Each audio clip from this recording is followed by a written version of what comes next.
नैना के चमक चंदाले घलो जिया, तोर माया मन मिलिस मोला जिंदगी के सच्चा प्यार।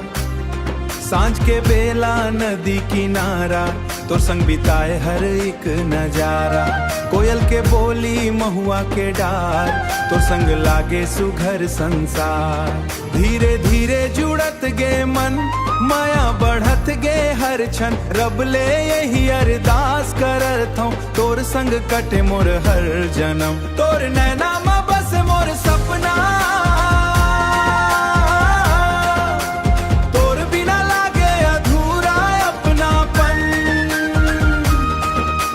हाथ में हाथ धर के चलबो संग,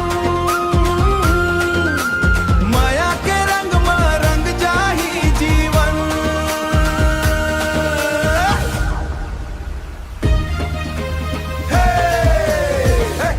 मेला के रौनक मांदर के तान,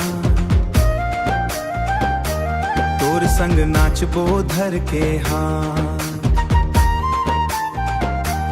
मेला के रौनक मांदर के तान,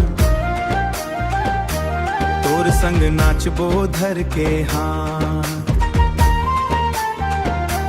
धान के खेत यौ हरियर डार, तोर माया मन बस गे मोर संसार। सुख दुख में रहिबो संग संग,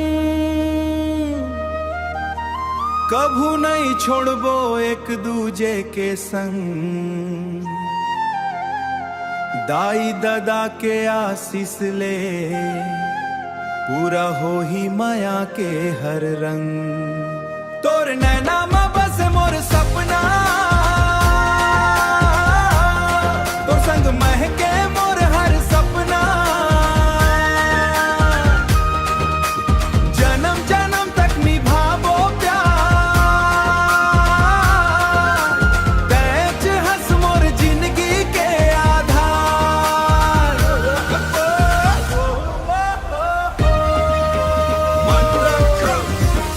तोर हंसी में बस गे मोर जहां, तोर माया मन मिल गे मोला पहचान।